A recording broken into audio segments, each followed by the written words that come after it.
I'm Coach Seb, and this is Running New Mexico.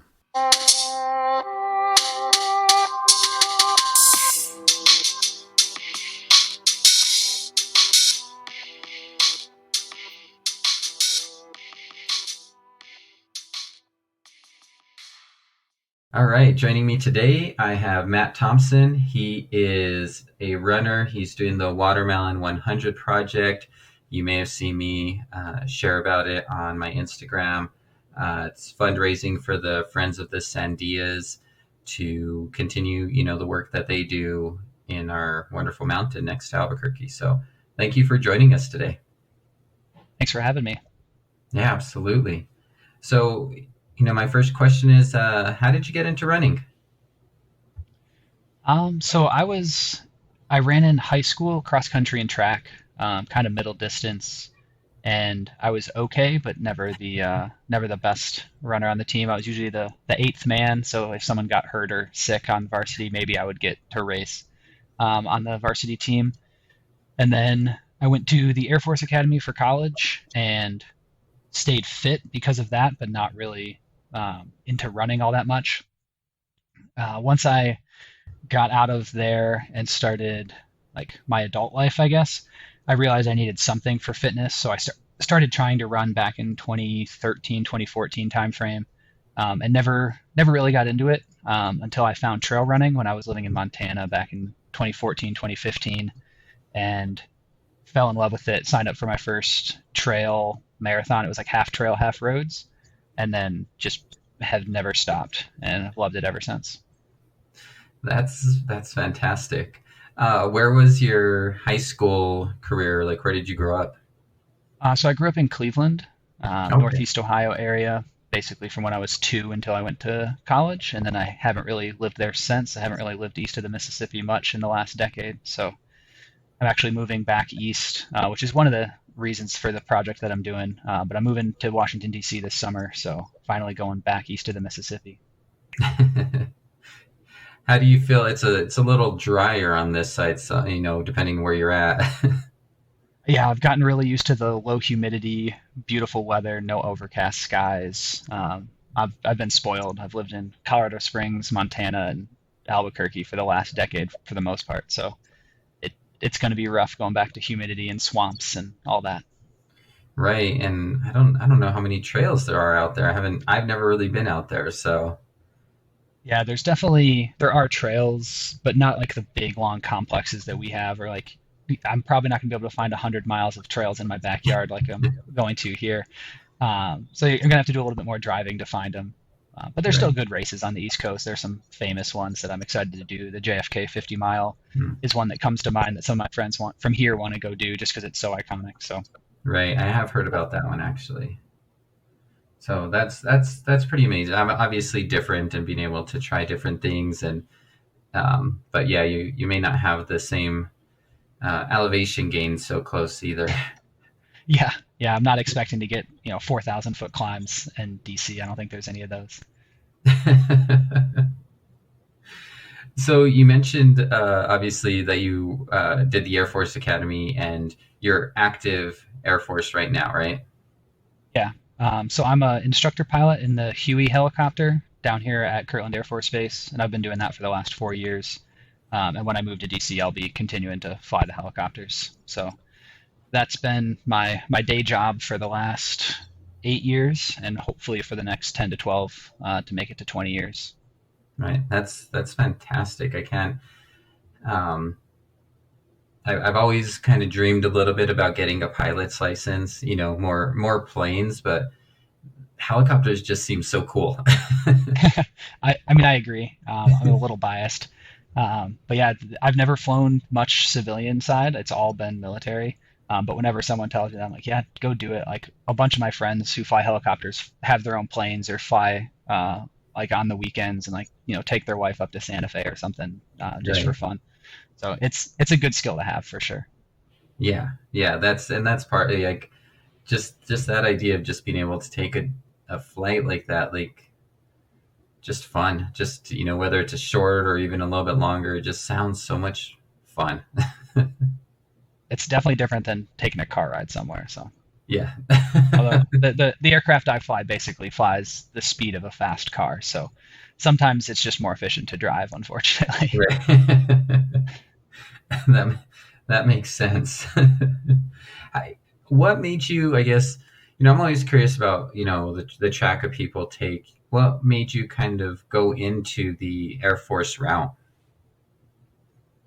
So growing up, my aunt and uncle were both Air Force Academy graduates, and my aunt was deployed for Desert Storm back in the early 90s, and my uncle spent some time working on that as well. And they moved around a bunch, so we got to see them in like Dayton and in New York, and then they moved to Minot, and then they came back to DC. So I just saw that, and I thought it was cool. And then my dad had some friends who helped out at the local air show and helped run the air show in Cleveland.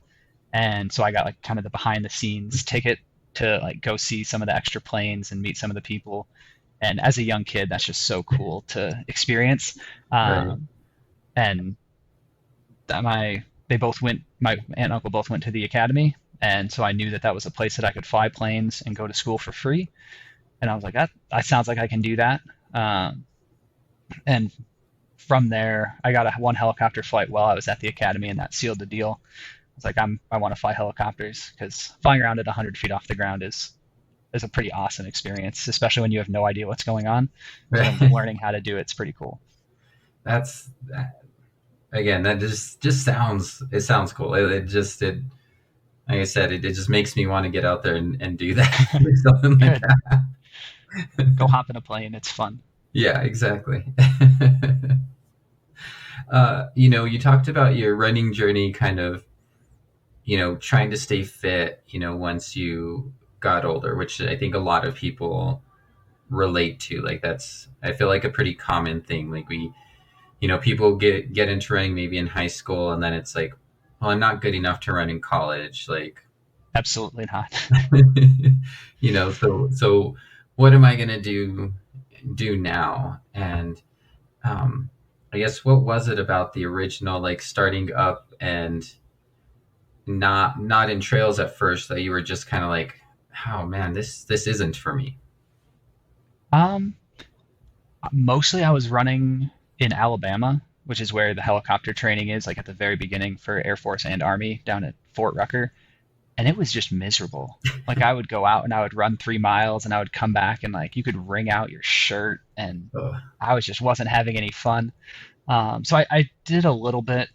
There was like an app like Run Zombies Run, I think, that you would like listen no. to. It was like Right. telling you a story while you were running. So I was trying that, and I don't know until I got here and I actually went for a hike on La Luz, and I was like, okay, now this I could do. Except Yeah. I heard there was a run the next week that people were running from the bottom to the top, and I was like, they run? Are you sure? Like I don't know about that. So that was once I started seeing like what you could do with running versus just grinding it out on the roads and kind of suffering, which is how I Yeah. felt not being fit and trying to start running. That was more motivational than just like, oh yeah, go get some miles in. No, no, thank you.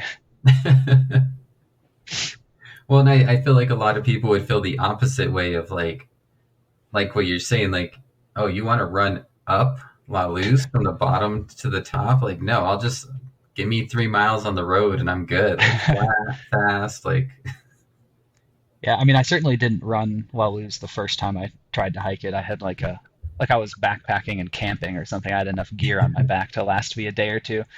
Um, and I honestly didn't do any trail running when I was here back in 2014. But I saw that it was possible.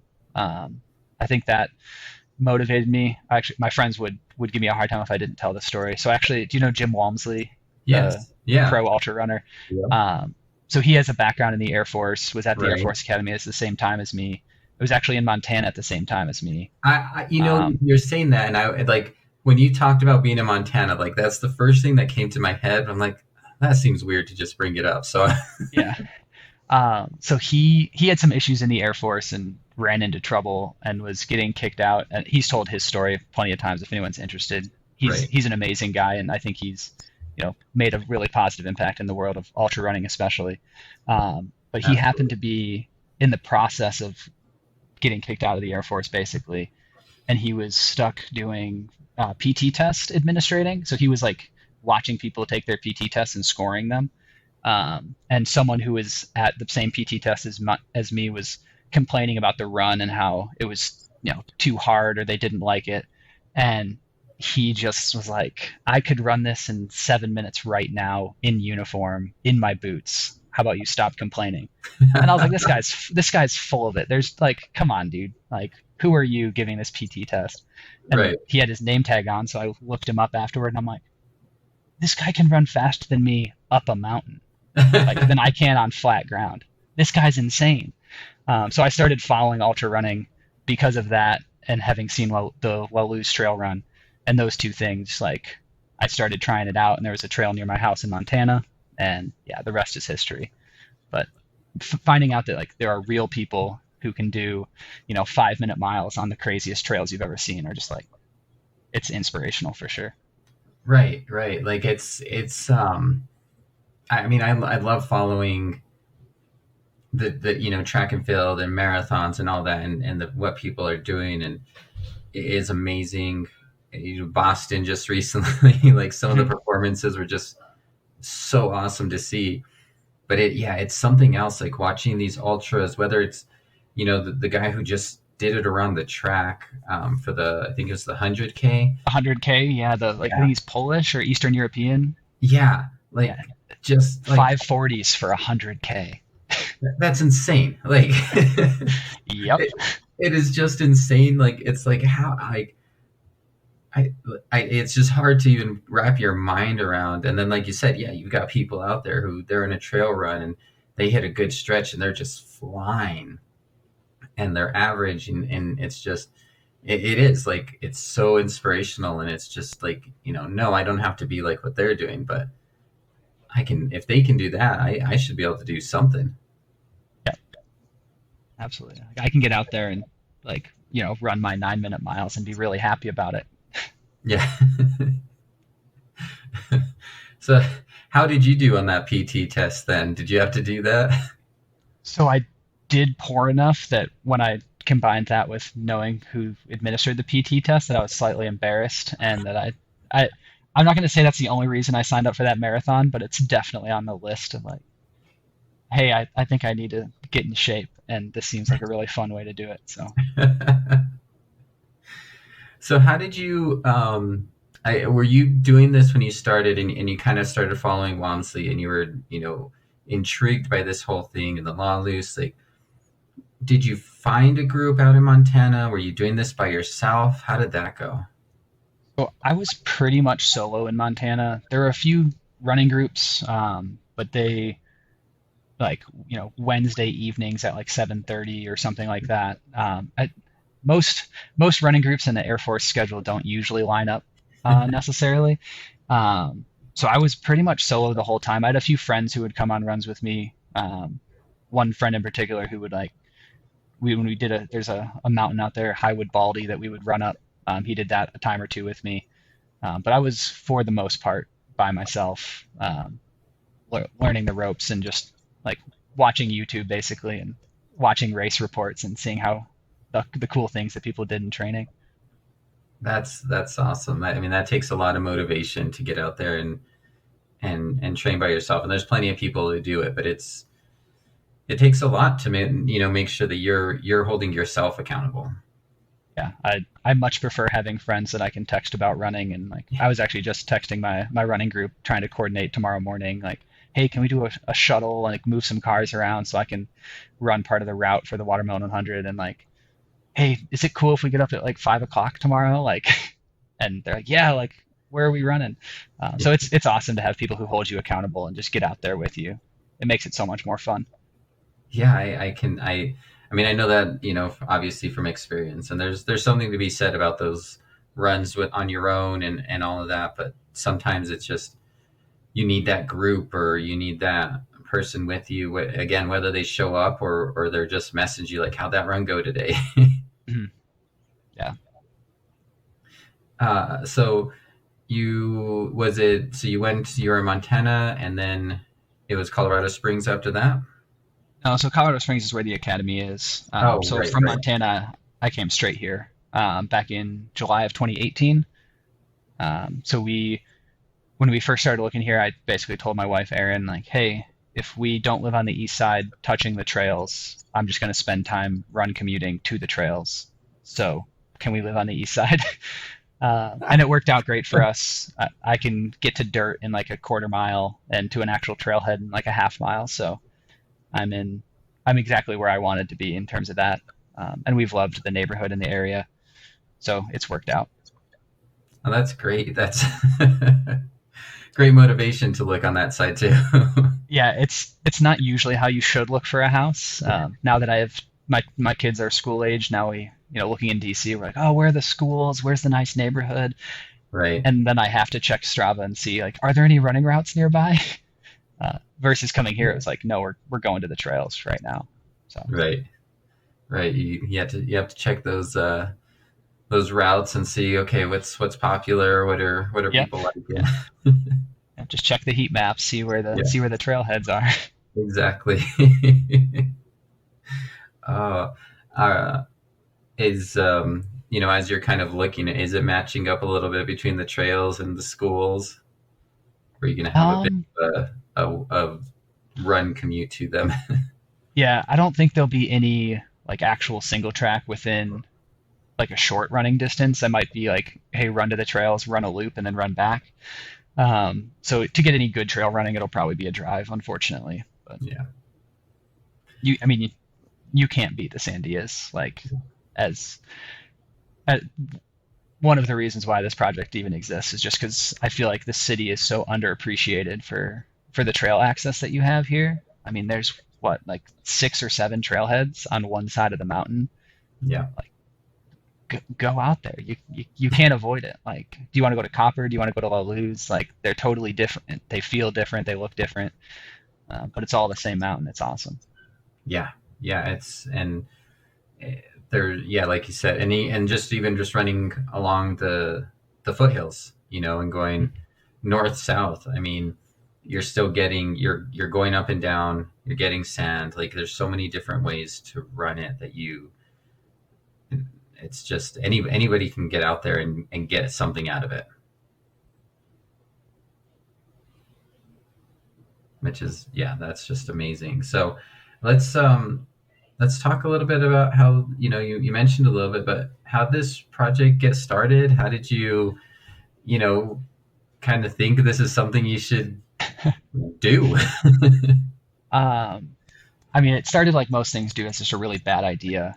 Um, I love like playing with the route builder on Strava and looking at maps. And I've become known as kind of like the navigator in my running group. Like, oh, like, hey, we need a route, Matt. Like, make a route. So one day I was messing around and just see like, could you run 100 miles without repeats in the Sandias? Because it's kind of hard. It's not really most of the trails go up mountain, not across the mountain. So it is kind of interesting to try and make a loop without a bunch of overlap. And sometimes when you see 100-mile route and it's like, oh, that's the same 15-mile loop 7 times. You're like, whoa, like I don't know about that. So I wanted to see if I could make something with no overlap, and I did, and it is terrible. 102 miles with 30,000 feet of climbing and some of the hardest trails in the Sandias. And so I put it together and I showed all my friends, and they're like, yeah, that's pretty silly. Like, I don't know. But then this winter, as you know, you can't really run up high as much. And I started missing it a little bit and thinking about how this summer I'm not going to be able to, like after July, I'm not going to be able to run in the mountains. Um, I should do some like last big, hurrah of a run. And usually we'll do like a crest crossing like I did on my birthday in 2020 during COVID, or the Watermelon Loop, which is kind of the only true FKT on the mountain that people have actually gone for, which like a pro runner came out last year, I think, and just like ran a 3:15 when my PR was a 4:06, and it's just like, oh geez, this Wow. person's good at running. Um, Yeah. but so those are like the only two like iconic runs that everybody knows about. So I thought, why not try this? And then I decided, like, if I'm going to run 100 miles, it's going to have to be a big deal. Like, I'm going to need help. I'm going to need support. I'm not cool enough to like fast pack it and have my own like ultralight gear. And I know it's going to take me like longer than a race normally would, just because of the challenging terrain. So if I'm going to call my parents and have them come out and help and recruit all of my friends to pace me and do all this stuff, like, well, I should make something out of it. So when I thought about it, one of my running buddies, Bryce Montano, I don't know if you know who he is.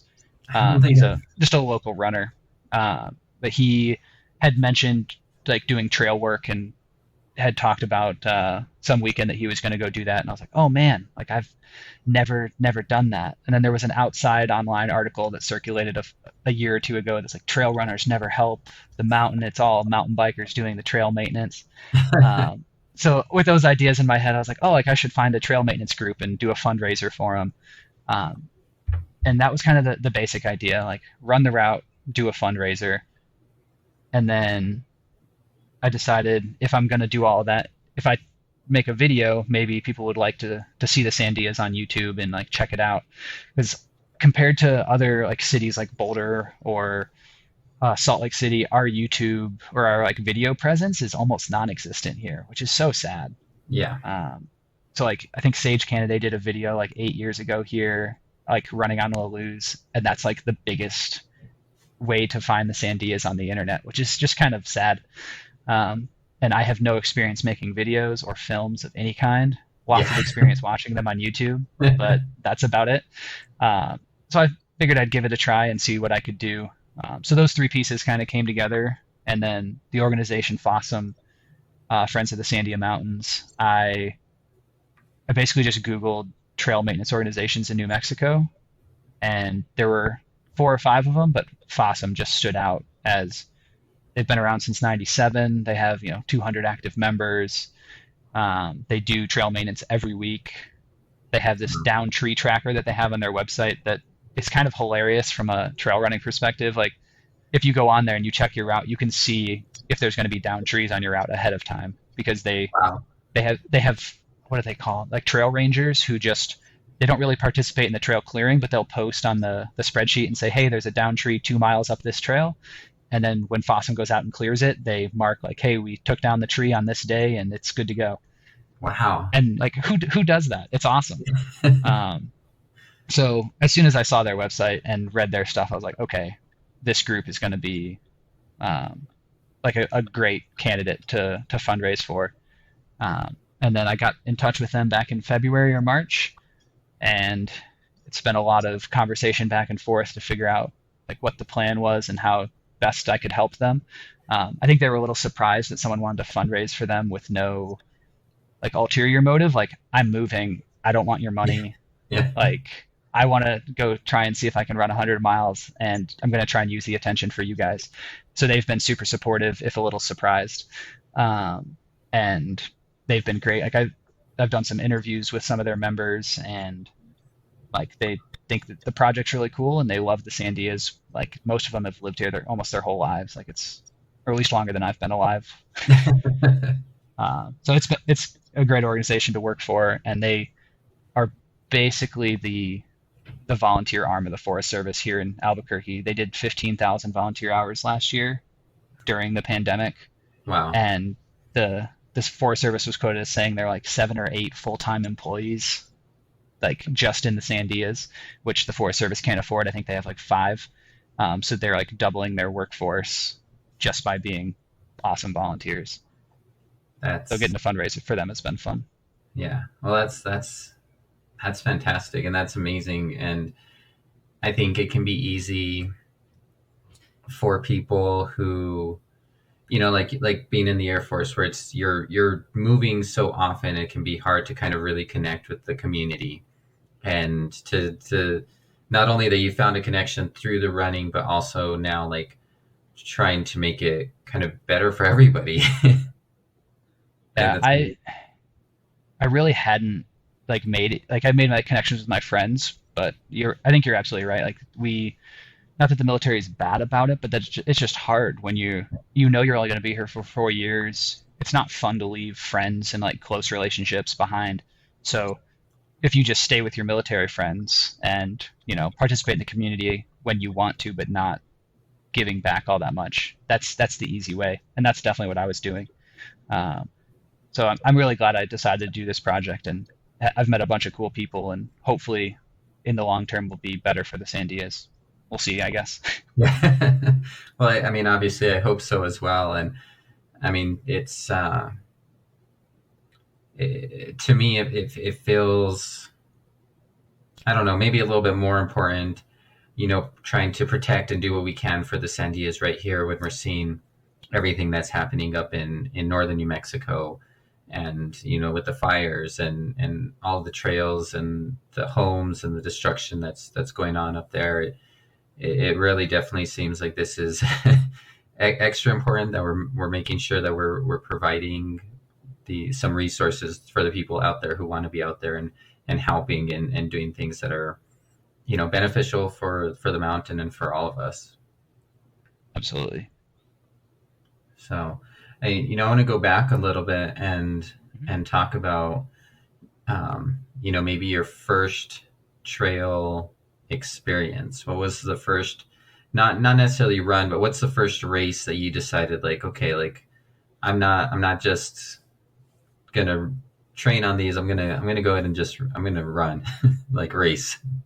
Um, so the first marathon I signed up for was, like I said, like a half trail, half road, up in Whitefish, Montana, and that was an awesome experience. I there's Great Falls, Montana is a great place, but it doesn't have a lot of good mountain access. It's kind of out in the plains. You have to drive a fair distance to go like into the mountains. Um, but after I had done that race, my wife was at MSU, Montana State, doing her master's, and I went down um, one weekend over the summer when she was there, kind of doing summer school, and I did a run in the Bridger Mountains, which there's a run called the Bridger Ridge Run, which is one of the first breakout races that Walmsley had in the trail running scene, where it was you like run up to the top of a ridge, and then it's like a 18-mile, basically on the ridge the whole way. Just a gorgeous run, and I had seen that, and I was like, I should try that out, like just to see. Like that's way more intense than any of the trails I had been doing where I was, and that was the toughest, dumbest thing. Like my wife can tell you she waited in the car for an extra half hour or 40 minutes from the time I thought I was going to get there because everything was harder than I thought it was going to be. But at the end of it, I was like, yeah, that's the kind of challenge that I want. Um, so when I got back, I started signing up for the races that I had available up there, which was a 30K, I think was the first like true trail race that I did. I think the Jim Bridger trail runs. Super cool, tiny race, like at one trailhead, you know, everybody pulls up in their Subarus and it's raining outside and you run up and you glissade down some snow. Like a really true, like small town trail race. Yeah. And then I signed up for Mount Taylor um, the first year I moved here, or coming into the move, to kind of motivate me to keep going while I was moving and doing all that. And I think that sealed the deal. Like there was no question after that I was gonna run ultras until I wasn't allowed to anymore. Um, Whether physically or who knows what happens Right. in life, but like until I can't, ultra running is where it's at. Even though I cramped at mile 20 and the last 10 miles were the worst thing ever. For some reason, I enjoyed it. Oh, that's the anytime I talk to a trail runner, an ultra runner, like it's always that, yeah, that was horrible. I'm never doing that again. But I signed up for this one. Exactly. Yeah, I signed up for Sage Row Peak right after that, and I was Yeah. like, all right, let's try not to cramp this time. It didn't Yeah. work, but I got better. Yeah. That was horrible, but I did this wrong, so I'm gonna try this. Absolutely. Yeah. You learn so much every time you have a bad race. I know that's true, like at a 5K. Um, a bad race can feel much worse when you have 15 miles to go and you're walking than if you're, hurting badly in a 5K. There's a Right. lot more time for suffering. Right. Exactly. And it's and I've said this before, it's a different thing as well. Like when you're on a 5K and you're walking because you're dying and someone comes by you, they may say like, "Hey, you got this. Good job." Like, but when you're on an ultra and you're out there, like people are coming up like, oh, do you need water? Do you need a gel? I've got this. How can I help you? Like it's just a whole other feeling because everybody knows that feeling, especially like you said, when you've got like, 15 miles, and that might even just be to the next aid station, not much less the finish. Not to the finish. Yeah, everyone I know who's run an ultra has had a terrible race experience. So like you said, everyone knows what that feels like to be the guy on the side of the trail, or like you hear someone coming behind you and you step off because you know they're going to be going Yeah. faster than you. Everyone knows that feeling. So when you go by somebody like that, yeah, what do you need and can I get you to the next aid station? Yeah. It's a great community. It really is. It's fantastic. And going back to those early ones, what were you doing? Has your nutrition changed, since then? Yes. I'm still like, I mean, I've only been doing this for 4 years, and I feel like there's Right. like maybe a 10-year learning curve on ultras. I'm hoping the learning curve continues. Um, I've definitely gotten better. Mostly, it's just starting earlier. You know, if you go out and you train a 20-mile run, you might eat, 3 or 4 gels. The first 20 miles of a 50K that you're racing, like you should have almost twice that. Like, so I needed to just be starting earlier, be more aggressive with my hydration. You always hear stories of people like, oh, my stomach went south and I couldn't eat any more food. So I'm always, at least when I was first starting, I was always worried about doing too much. Hmm. I've never eaten too much during a race. It's never happened. I've never made it. One day I'll eat so much that I feel like I have to throw up, and then I'll be like, oh, okay, here we are. But for the most part, it's just been being behind. Um, and then for the cramping, I I kind of have come to believe that it's more of a strength and in like a durability thing than necessarily a like pure nutrition. Like yeah, if you don't have any electrolytes, you're probably going to cramp. But if you're doing okay on that and you still run too hard and blow out your quads on a downhill and then try and push the next climb, you're going to cramp. Like sorry. Um, so just more running, more training, being more comfortable in that state of kind of beat upness.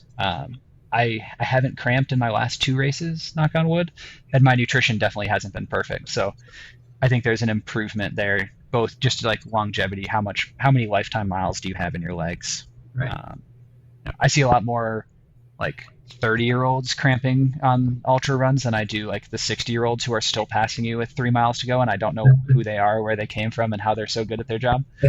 Um, those guys seem to have it figured out, and I think lifetime miles and just experience is a big part of it. Yeah, absolutely. That makes sense. is this is this the first time you've done 100? Yes. So I've done 250s. I finished one, um, and then I I really am not interested currently in the idea of racing 100, which sounds really silly because I'm about to do like basically as hard 100 as you can without it being like hard rock or trying to like do well at Western States or something like, or Wasatch, I guess is similar.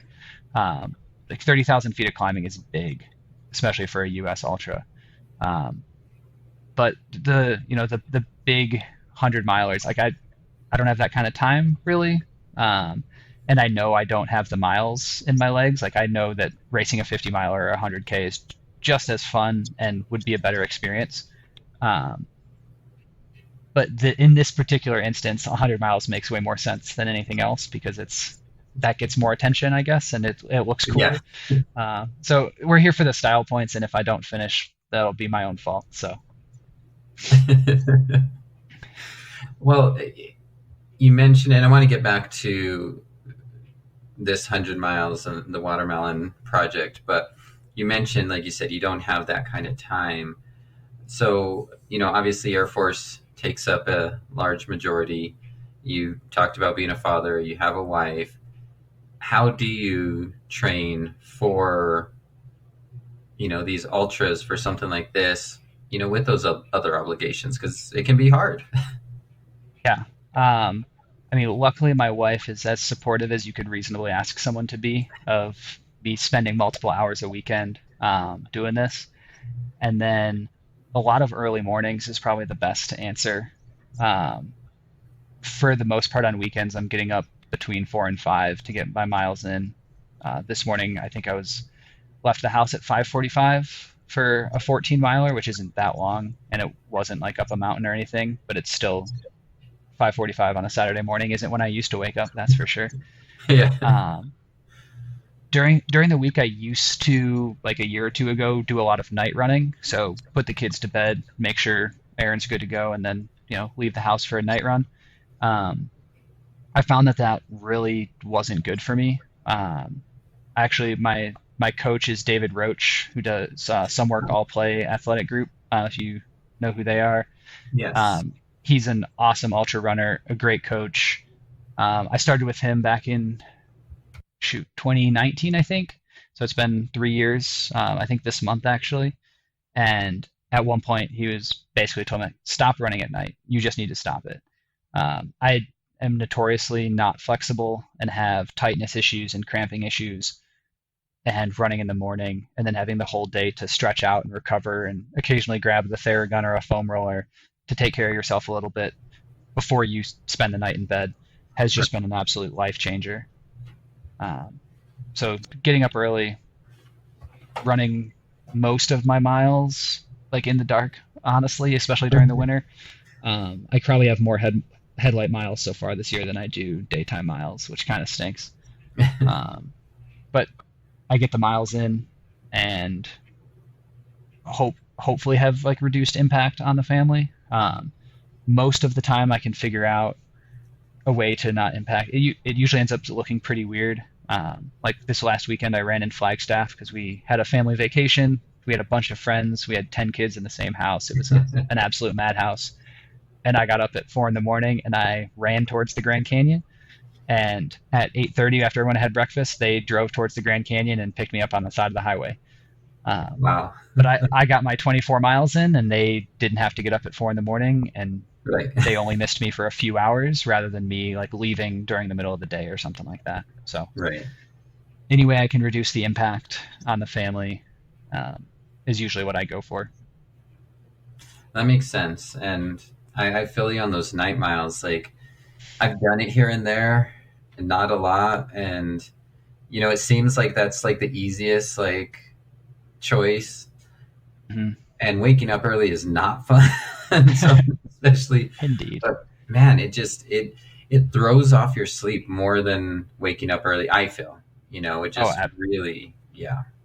yeah. I know there's some science behind it, and just for me, it's the recovery. Like when I lay down in bed after a run at 11 o'clock, and I like finish my run, shower, and get in bed, you can just feel it. Like your legs are like, this is not going to be good. And you wake up the next morning, you're like, surprise, it's not good.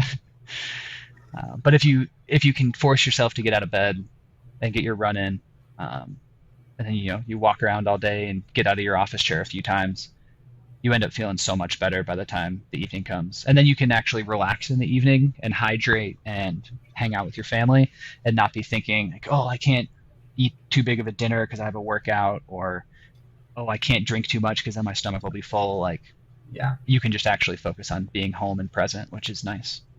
Yeah. No, that's how I went through that. And I wasn't doing long miles. I was getting three, maybe five tops. And it was like, Mhm.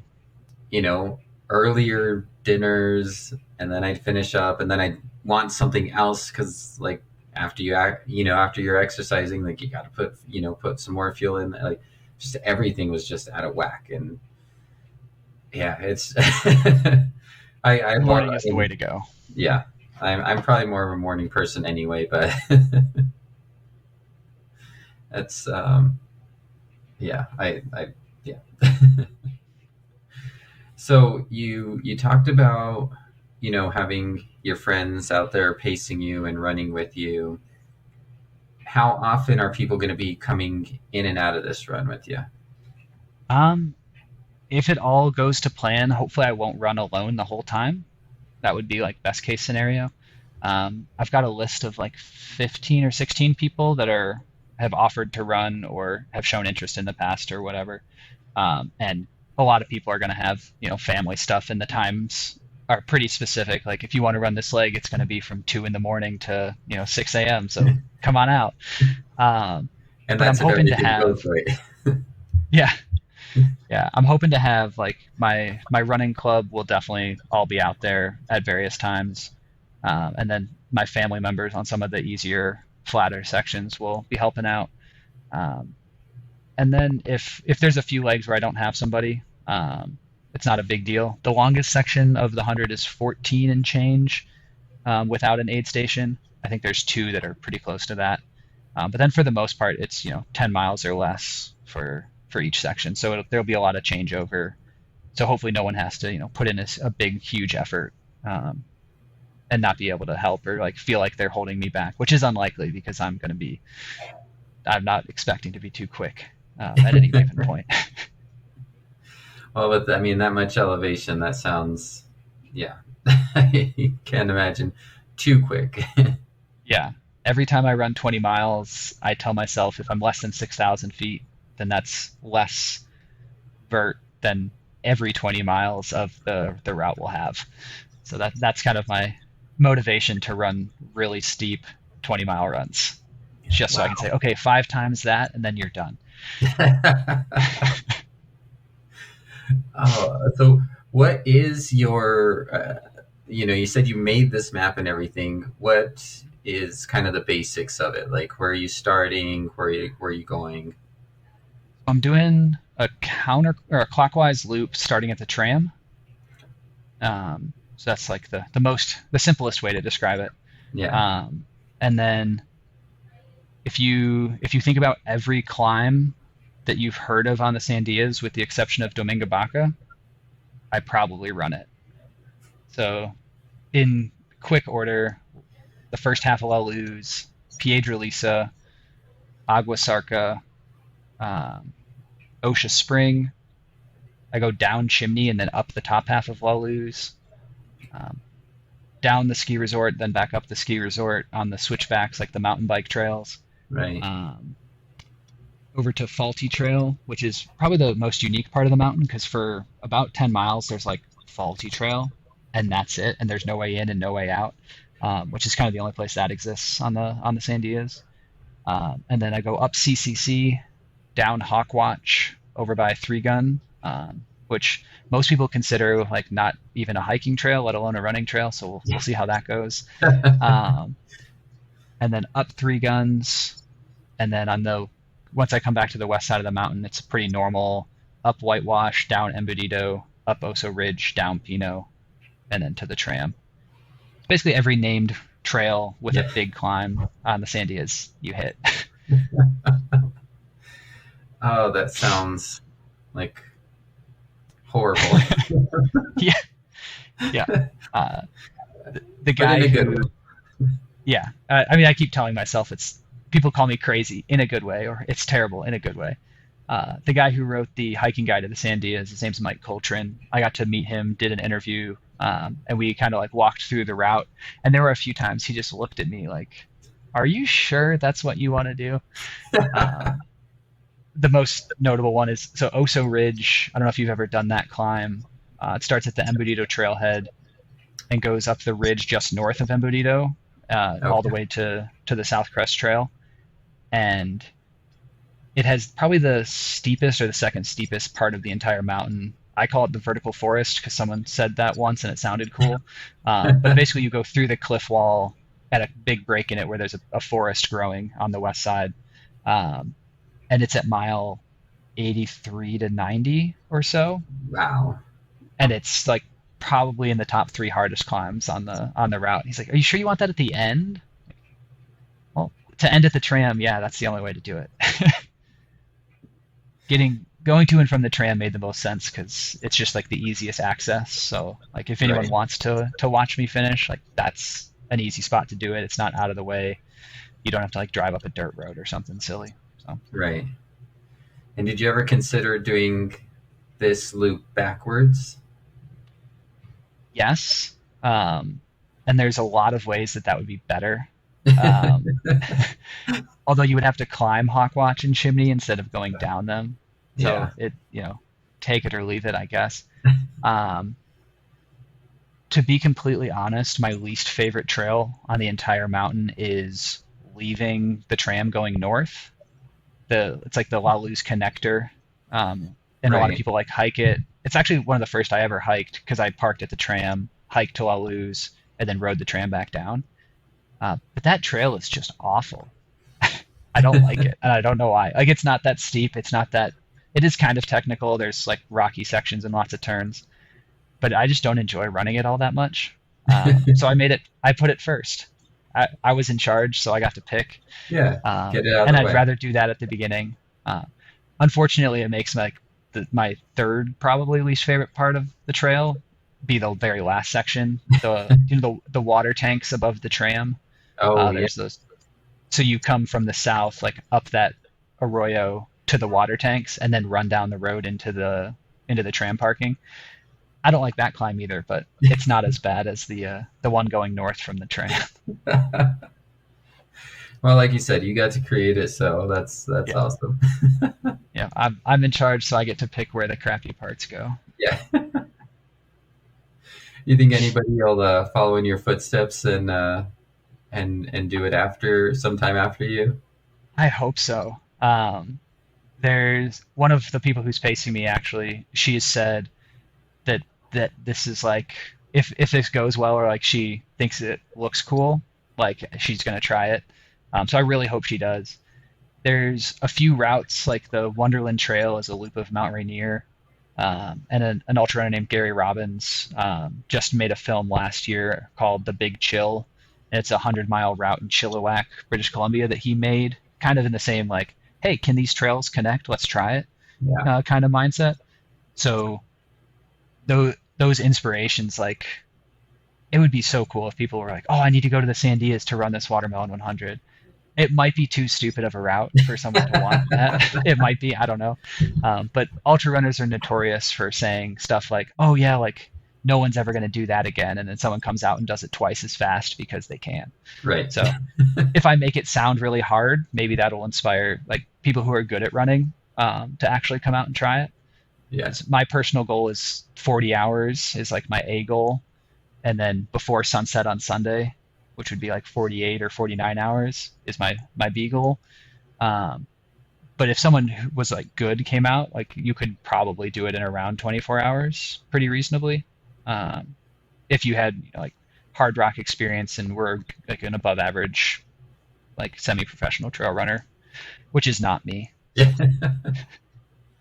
That just sounds silly.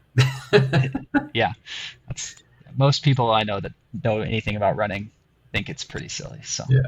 But like you said, like it just in such a good way.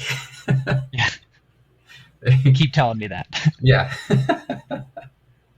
It's just it's it's again it's for a good cause and everything, but like you said, it's just do something big. It brings attention to it. I mean, definitely, I feel like you hooked my attention, and I think that there's other people who see this and like, what, why, like, well, all right. I mean, I want to see how this turns out, Yeah. and hopefully Oh, throw some money towards the friends at the Sandia Mountains. yeah. If somebody says, hey, I bet I can beat your time. Here's $100. Perfect. Yeah.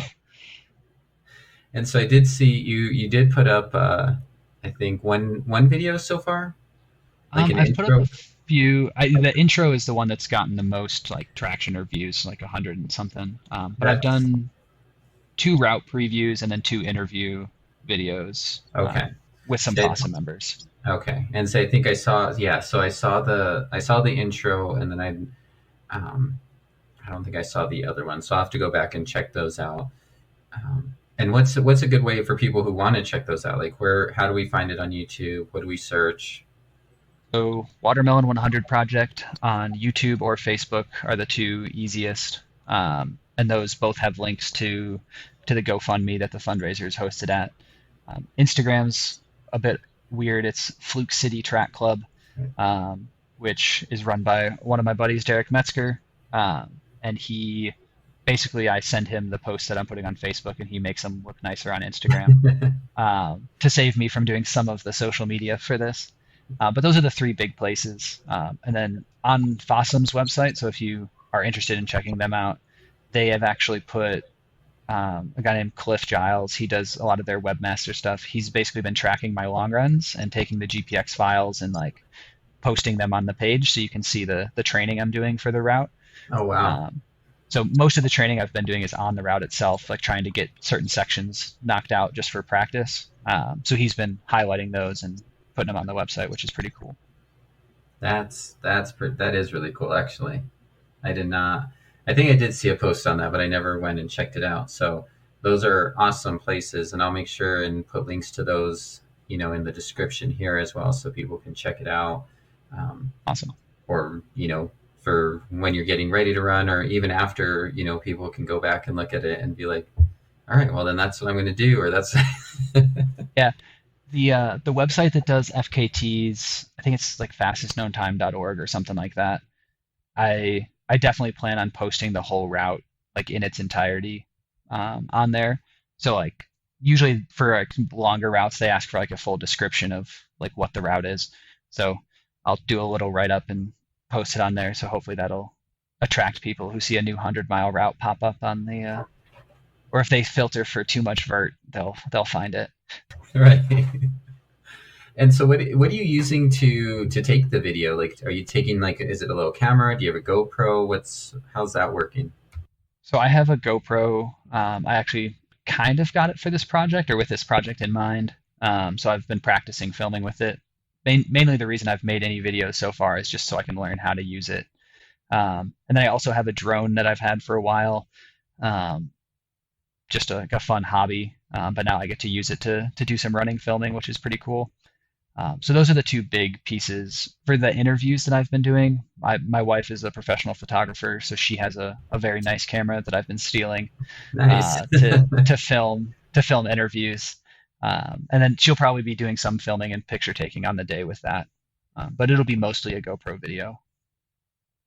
Nice, nice. I've been toying with an older GoPro. They're just kind of fun. It yeah, I had an old one and it was enjoyable. The new ones and the stabilization that you can get is so nice. Like rather than your running footage being all shaky cam, you can actually make it look kind of decent without carrying a heavy gimbal or any like battery activated stuff. Yeah, that's the videos I've seen, like comparing like the different GoPros, because I have been interested in them. It's been kind of like, man, that is like just smooth. So much smoother than even like 2 generations ago. The new ones are so nice. And it weighs like nothing, like less than a pound.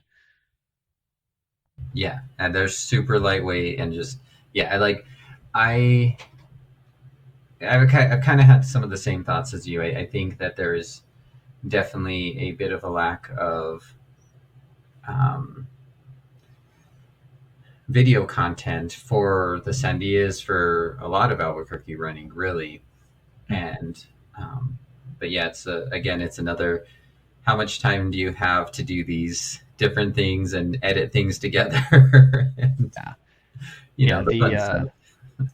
it takes, I mean, the first few times I ran with the GoPro, I got to the end of the run and like either hadn't filmed or had like 2 clips and I was like, "Oh, like I probably have to like focus on getting footage Yeah. if that's what I want to do in the long run. Like I have to practice what do you see that looks cool or what could I talk about at this moment." Right. I actually one video got uploaded today and it's the first one that I like point the camera at myself and talk to it, which all the pros on YouTube make look super natural and easy and they say Right. cool stuff. And I point the camera at myself and like I edit out like 2/3 of what I say because no one cares. Maybe they're doing that too and they just like are better at editing than I am. Yeah. But it's super awkward and time consuming. And when you're done with the run, you're not done because you have to transfer your footage and charge your GoPro and get it on the Mhm. computer. And then if you let it sit for a week, then you have 3 runs worth of video and you haven't done anything with it.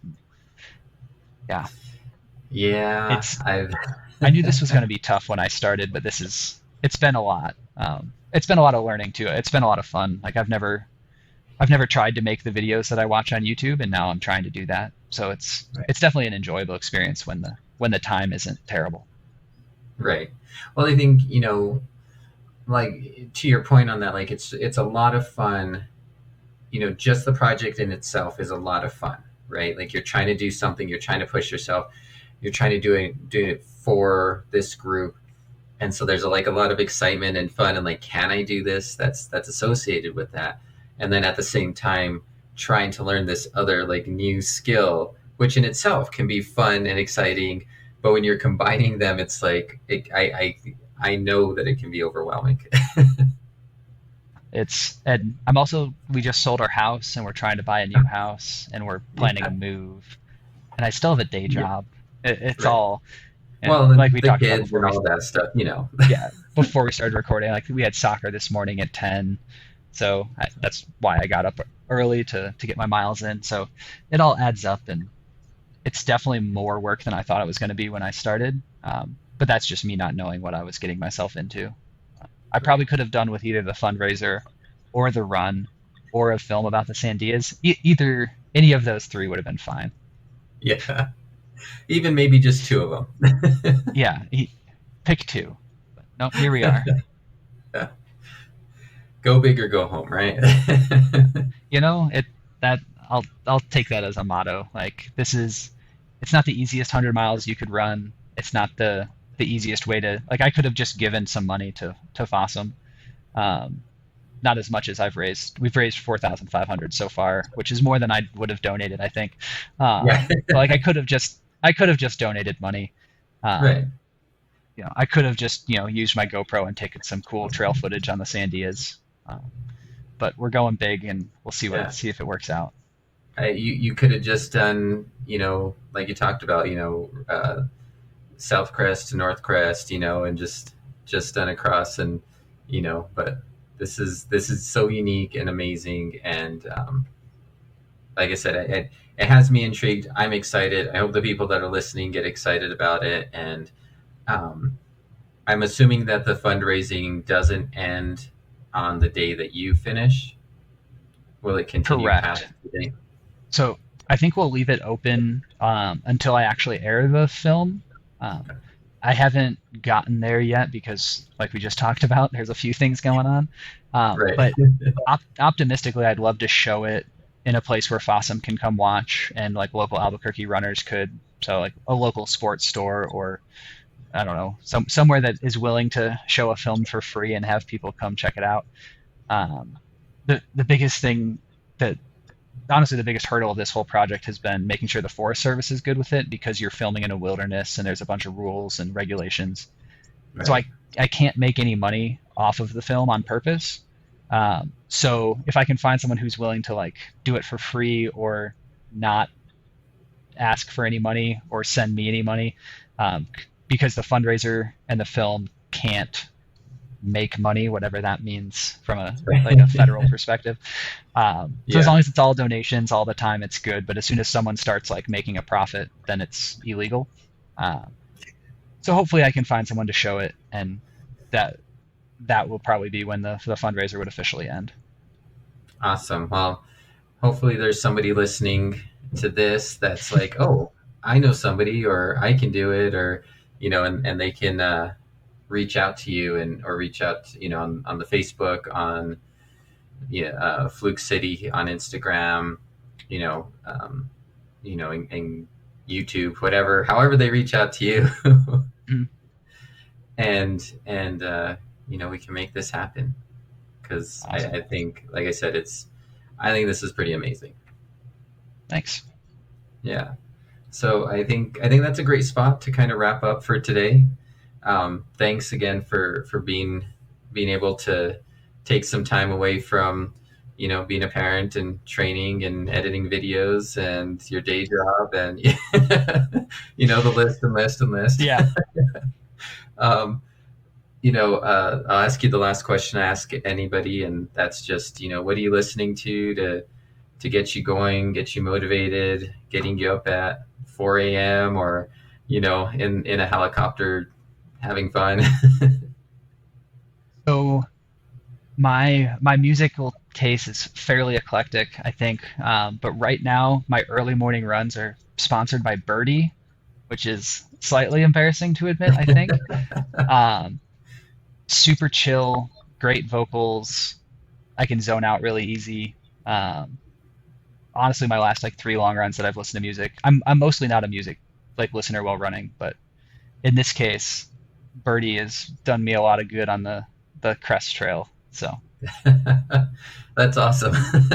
yeah, And sometimes in those early mornings, you don't want something too loud because your body's still waking up too. So nice and mellow. I get that. I get that. I'm not amped when I'm climbing at 5 in the morning in the dark. I don't Oh, need any excitement. yeah. Oh man. So that's awesome. And again, thanks again for your time. I don't know if we mentioned, but you're doing this starting May 13th and hoping to end on the 15th. Yep, Yeah. starting 8 p.m. on the 13th, running into the first night, and then hopefully we'll be done with the sun up on Sunday. Awesome. So I'll be trying to keep track, and I'm excited for you, and hopefully other people are. Is there anything else you'd like to add before I let you go?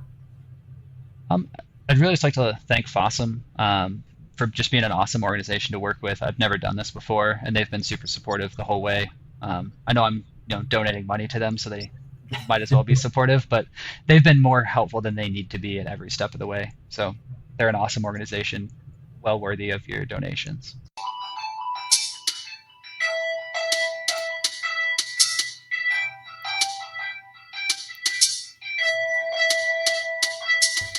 I'd once again like to thank my guest for their time, and thank you for tuning in. If you have the opportunity, please rate and review wherever you listen to your podcasts, or just help spread the word.